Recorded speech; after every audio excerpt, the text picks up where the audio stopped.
주님께서 사랑하시는 여러분, 간밤에도 잘 주무셨습니까? 하나님께서 여러분들에게 오늘도 생명을 주시고 하루를 허락하셨습니다. 이 하루 하나님이 주시는 은혜로 또 하나님께서 허락하신 축복 가운데 살아가시는 저와 여러분들이 되시기를 소망합니다. 기도하겠습니다. 하나님 아버지, 간밤에도 잘 자게 하시고 오늘 새로운 기회를 주시고 새날을 주심을 감사드립니다. 하나님, 우리의 입술을 열어 새 노래로 하나님을 찬양하기를 원합니다. 우리의 삶을 다해 하나님을 영화롭게 하는 삶을 살기를 원합니다.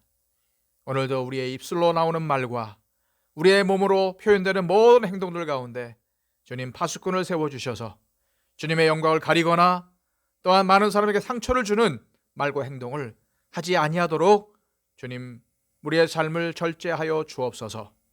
주님, 우리의 삶을 다스려 주셔야 되겠습니다.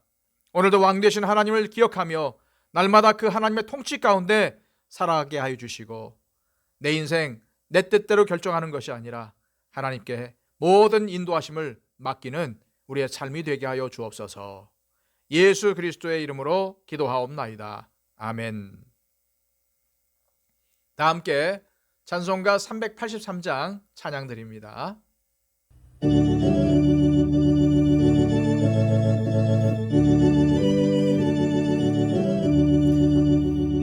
너들아 산을 보니 도움 어디서 오나 천지 지은 주 하나님 너를 도와주시네. 나의 발이 실족하지 않게 주가 깨어 지키며 택한 백성 항상 지켜 길이 보호하시네. 도우시는 하나님이 내게 그늘 되시니 낮의 해와 밤의 달이 너를 삼지 않겠네. 내게 화를 주지 않고 오늘 보호하시며 너의 출입 지금부터 영영 인도하시리.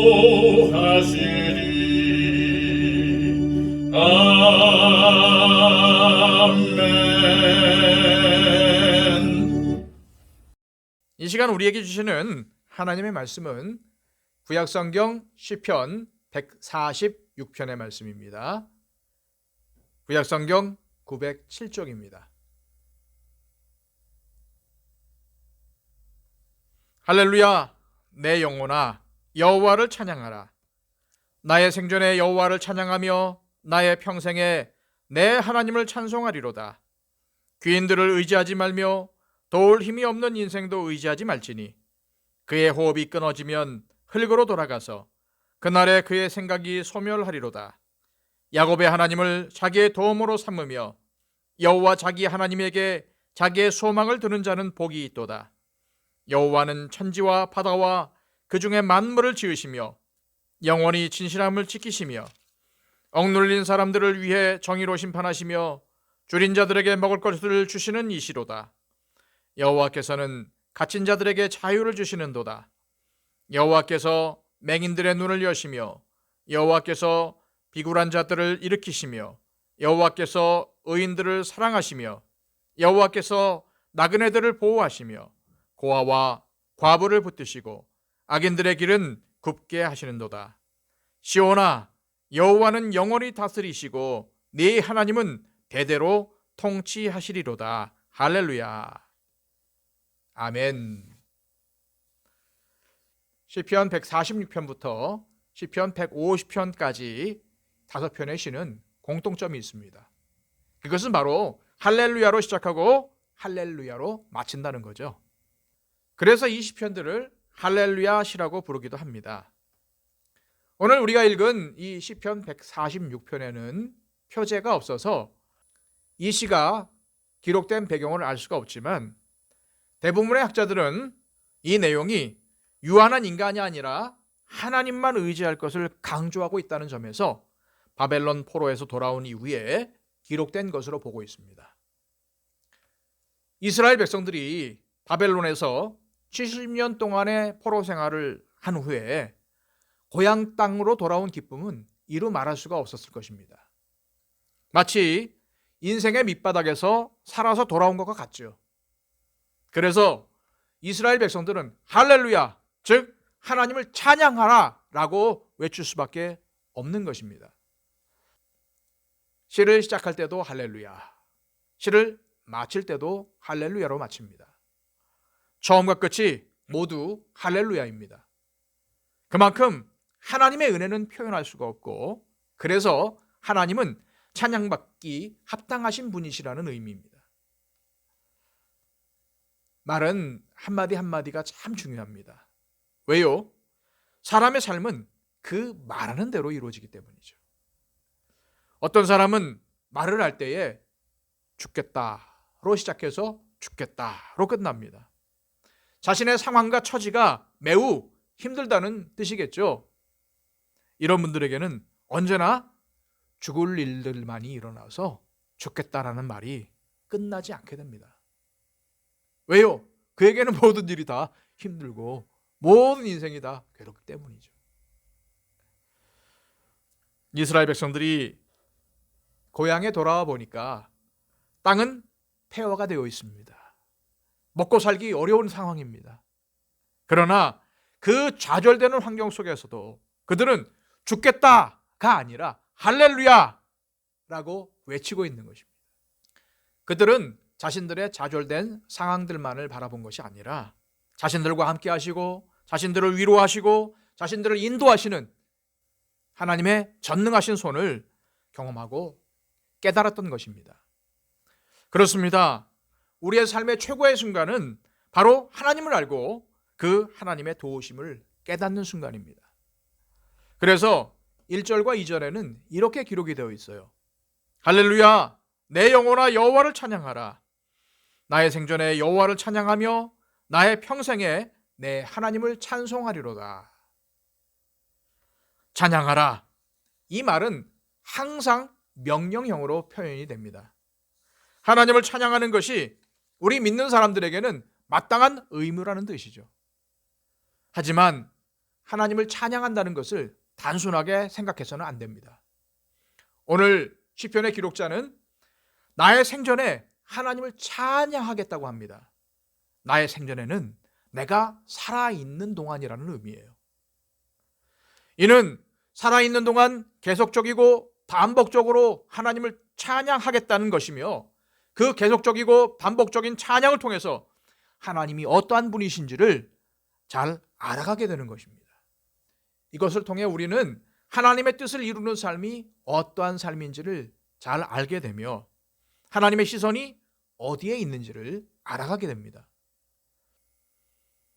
그런데 우리는 하나님이 어떠한 분이신지를 알려고 하기보다는, 하나님의 시선이 향하는 것을 바라보려고 하기보다는 세상을 더 알기를 원하고 우리의 욕심이 이끄는 대로 살려고 합니다.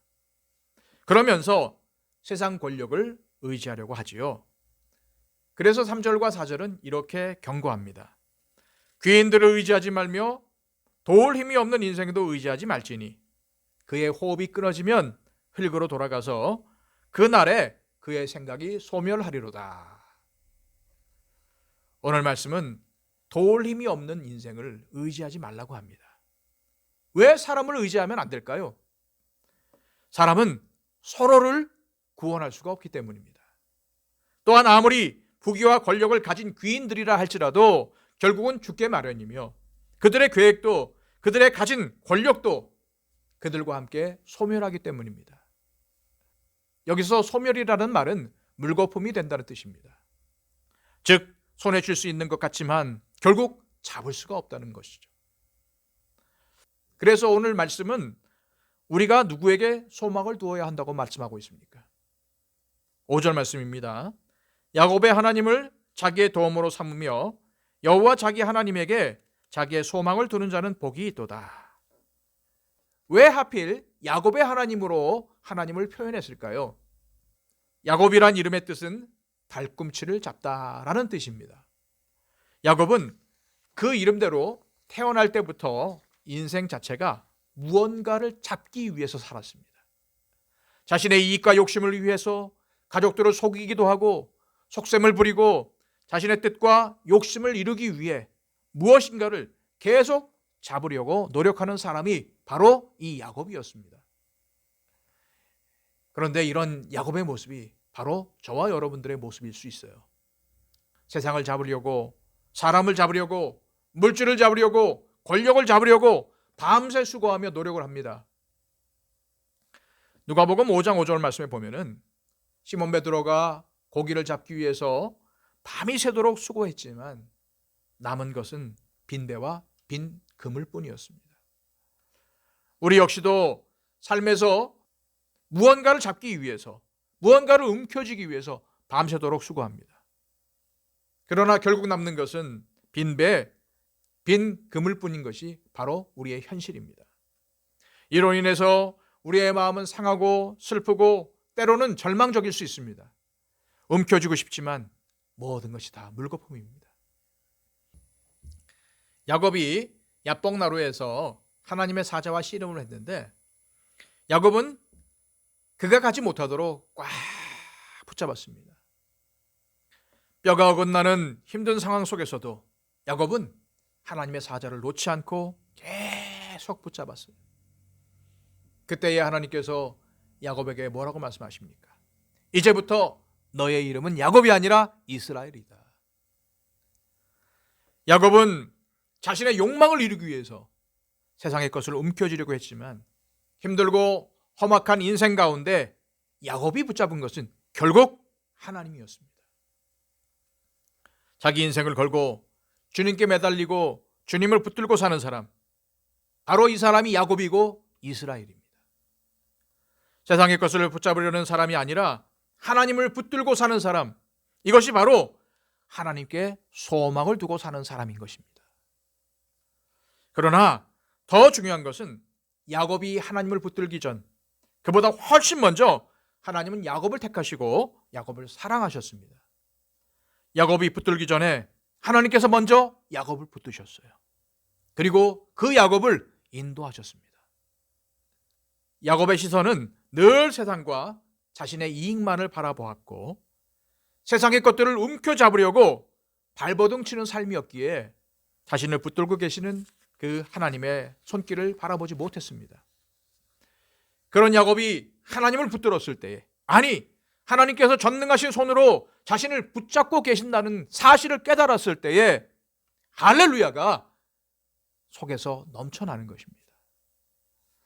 7절부터 9절까지의 말씀에서 하나님의 시선은 억눌린 자, 줄인 자, 갇힌 자, 눈이 멀게 된 자, 비굴한 자, 나그네, 고아, 과부들에게 머물러 있음을 알려줍니다.